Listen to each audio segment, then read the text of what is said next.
Marijuana History 101.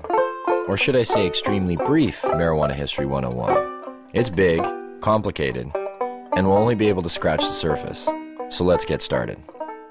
The first thing that strikes one as odd when looking at the history of marijuana, which is also known as cannabis, is how very much legal it once was.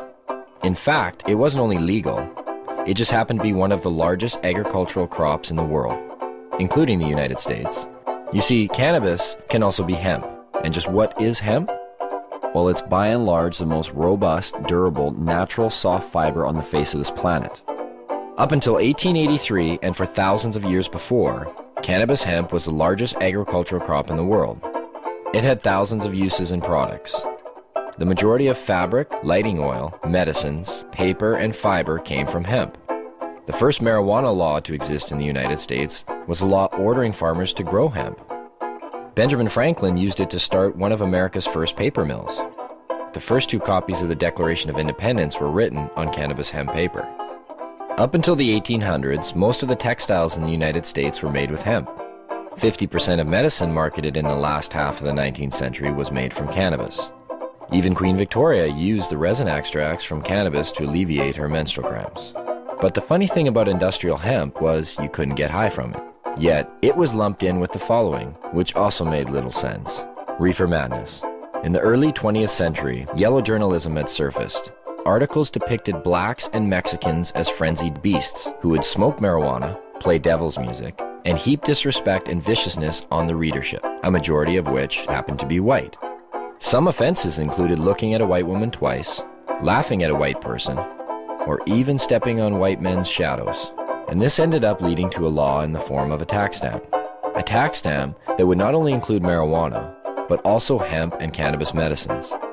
It's speculated that hemp's potential for an abundance of new products was going to be in direct competition with other sources. And this, added to the reefer madness, led to the eventual downfall of all forms of cannabis. Popular Mechanics magazine had actually prepared an article entitled New Billion-Dollar Crop. Hemp was touted as being able to produce more than 5,000 textile products from its thread-like fiber and more than 25,000 products from its cellulose, ranging from dynamite to cellophane. Its superiority as a source for paper was also becoming known, especially with the development of hemp processing equipment. Now, the new Marijuana Tax Act was all fine and dandy, except for one thing. If you wanted to grow hemp, you needed to buy a stamp, but they weren't giving any out to anybody. And so, in effect, all forms of cannabis became illegal. Things pretty much stayed that way until World War II, when the government decided that hemp once again was a good thing and produced a video, Hemp for Victory. But by the time the war was over, hemp again became bad. And in 1948, when the marijuana law once again came into question, Congress recognized that marijuana was made illegal for the wrong reason. It didn't make people violent at all. It made them pacifists. The communists would use it to weaken America's will to fight. Congress now voted to keep marijuana illegal for the exact opposite reason they had outlawed it in the first place. And all through the years, report after report, commissioned by everybody, from the mayor of New York to the president of the United States, has come back with the view that marijuana should have no criminal penalty attached to it. Yet, marijuana remains as illegal today as it did nearly 70 years ago.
Marijuana. It's become big business. A multi-billion-dollar business, both in Canada and the United States. But why has it become such a big business? Here in British Columbia alone, it's speculated that the illegal BC marijuana trade brings in upwards of $7 billion annually. And up to 85% of that product heads south to the United States. Having become an international issue, when do the lines blur? How does a massive underground market like this survive while remaining illegal? Why is marijuana illegal in the first place? And if prohibition is meant to protect us, I guess the most obvious question is, does the prohibition work?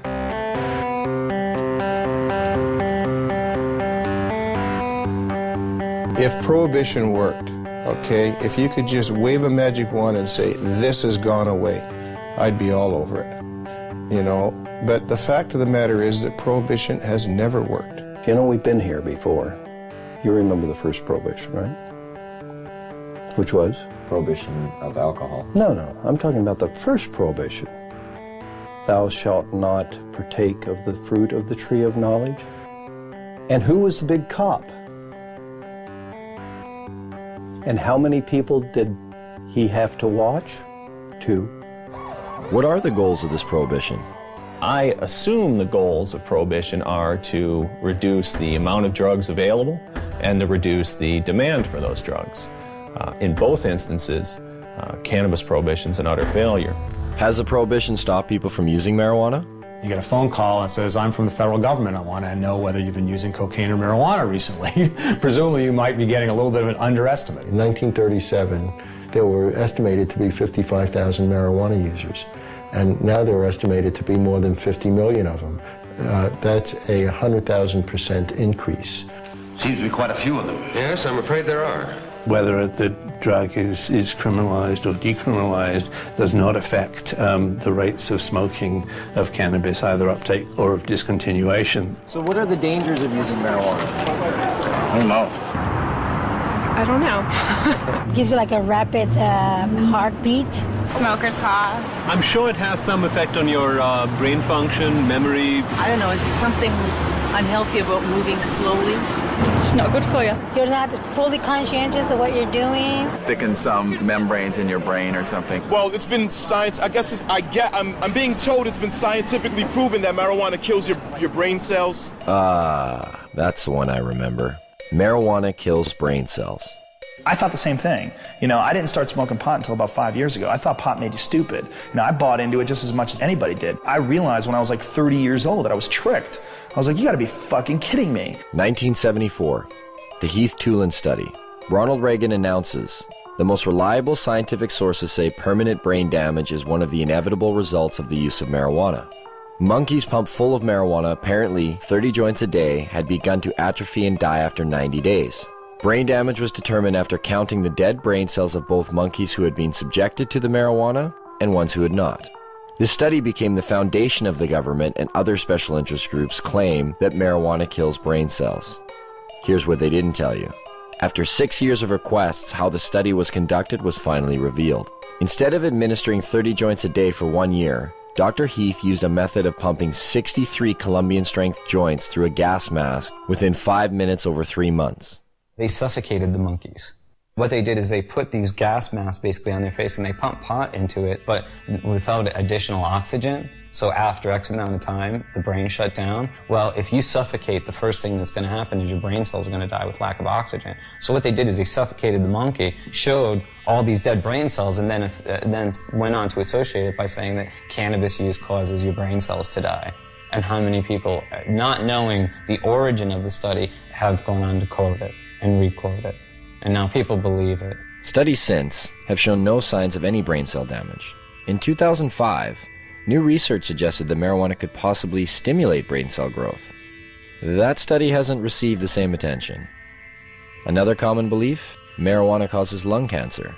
In the 1999 study by the Institute of Medicine that was paid for by the United States government, they had to use words like may and should cause cancer. We've been hearing for years them trying to say that it causes lung cancer, and we say, really, that's interesting because you can't even show us one case of cancer being caused by cannabis use alone. You definitely have to do it moderately because it does paralyze the cilia, but if it's not radioactive, you're probably not going to get cancer from it.